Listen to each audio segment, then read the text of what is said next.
नमस्कार, आप देख रहे हैं एनपी न्यूज और मैं हूं आपके साथ मानवी ठाकुर। शुरुआत करते हैं आज की खास खबर के साथ।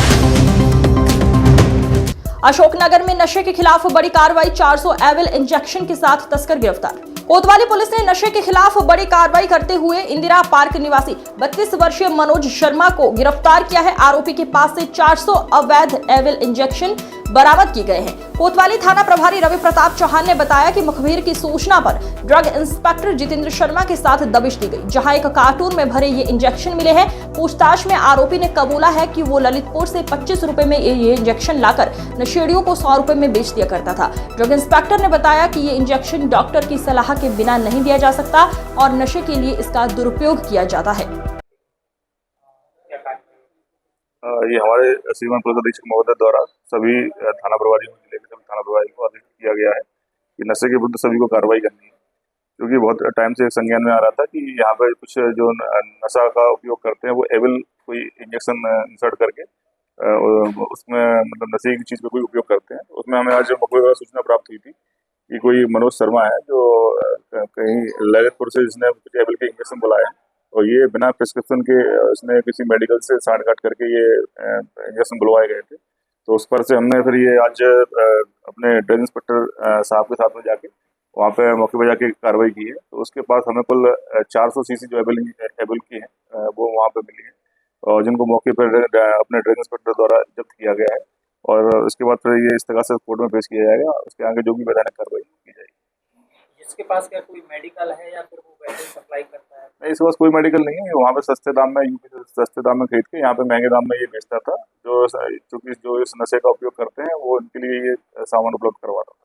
पहले से इस प्रकार के मामलों में हाँ, पहले ये तो अभी संज्ञान में आ रहा था, इसके बाद से ही ये कार्रवाई की गई है और इसकी शोहरत रही है नशे करने की। खुद भी इसका उपयोग करता है और दूसरों को भी जो शहर में है और दूसरे के लिए भी सामान उपलब्ध करवाता है।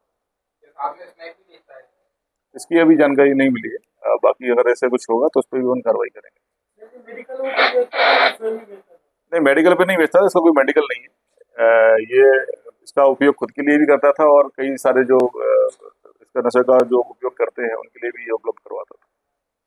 जो नाम का इंजेक्शन पकड़ा गया किसी व्यक्ति के पास काफी मात्रा में, ये क्या काम आता है, ये किस उद्देश्य से रखा हुआ है? एविल इंजेक्शन थोड़ा सा सेडेटिव इफेक्ट देता है, जिससे नींद आती है। तो नशेड़ी लोग जो होते हैं, जो नशा करते हैं, वो लोग क्या है इसको इंजेक्शन करवा लगाते हैं और उससे क्या नींद आती है इनको। तो क्या है तो उनको एल्कोहल जैसा इफेक्ट आता है। तो सीन केवल क्या है कि अगर वो नशा नहीं लेंगे उनका शरीर अकड़ता है, क्रैम्प्स आते हैं उनके शरीर में। तो उस प्रॉब्लम को दूर करने के लिए नींद आ जाए तो सोते रहें, तो वो इसलिए इसको यूज करते हैं। अच्छा, ये जो है कोई नशा में मिला के भी उपयोग होता है या फिर ऐसे ही?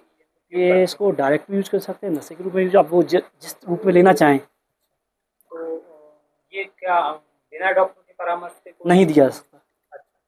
यही इसीलिए इसको पकड़ा गया है। इसके पास किसी भी प्रकार की, इसने स्टेटमेंट दिया है, इसके पास किसी प्रकार का लाइसेंस नहीं था, किसी प्रकार की खरीदी बिल नहीं थे। इसने बताया कि किसी फ़ोन से ललितपुर में कोई व्यक्ति है, कोई जैन मेडिकल, उससे इसने फ़ोन पे बात की और किसी एक बस के थ्रू उन्होंने सामान मंगाया है। यहाँ से उन्होंने पकड़ा। ड्रग का उपयोग क्या रहता है? सामान्य तौर पर ये किसी प्रकार का रिएक्शन होता है तो उस रिएक्शन को कवर करने के लिए, जैसे हाइड्रोकॉर्टिसोन होता है। अब किसी को रिएक्शन हुआ एकदम से, कोई दवाई दी या फिर मानो अपन ने कुछ भी चीज़ दी, शरीर में रिएक्शन आ रहा है, तो उस रिएक्शन को सप्रेस करने के लिए एक तरीके से लाइफ सेविंग ड्रग है। जैसे हाइड्रोकॉर्टिसोन वगैरह होता है ना, उसी तरीके का ये इनिशियल ट्रीटमेंट दिया था। मान लो किसी को इंजेक्शन लगाया, एकदम से उसका शरीर नहीं झेल पाया, क्योंकि हर शरीर की अलग अलग मात्रा होती है। कोई किसी डोज पर इफेक्टिव होती है, कोई ज़्यादा डोज पर इफेक्टिव होती है। तो क्या है, उसके शरीर में गई डोज, उसका शरीर नहीं झेल पाया, उसका शरीर में कुछ और परेशानी हुई या उसने कोई और दवाई ली हो तो रिएक्शन कर जाती है कोई दवाइयाँ।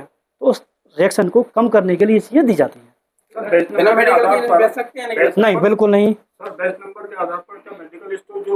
हाँ, वही हम बिल्कुल कार्रवाई करवाएंगे। अभी पहले इसने ये स्टेटमेंट दिया है, अब हम इस सामान को जो लिया है इसके सैंपल, अपने 4 सैंपल बनाए हैं, वो DTLA में भेज जाएंगे। बाकी सभी जो 360 बचे हैं उनको जब्त करेंगे। अभी CGM साहब के पास हम जा रहे हैं, वहाँ से परमिशन लेंगे इसकी जब्ती की, फिर आगे कोर्ट केस की कार्रवाई करी जाएगी 18C के साथ। इसका जो आप सैंपल भेजेंगे उसकी रिपोर्ट कितने समय में? अब ये तो DTL भोपाल से मिलेगा 6 महीने या जब भी वो दे सके। कितना ड्रग्स पकड़ा है, इसकी कीमत कितनी है? 9,388 के आसपास है, क्योंकि 400 वायल हैं और शायद 25 रुपये के आसपास एक पर प्रिंट है, 25 या 30 के आसपास। ये इसने आपको बताया ये कितने रुपए में बेचता था एक को? ऐसा तो उसने कुछ नहीं हुआ, लेकिन फिर भी एक अप्रोक्स बता रहा कि 100-125 रुपये में बेच देता है एक मोबाइल।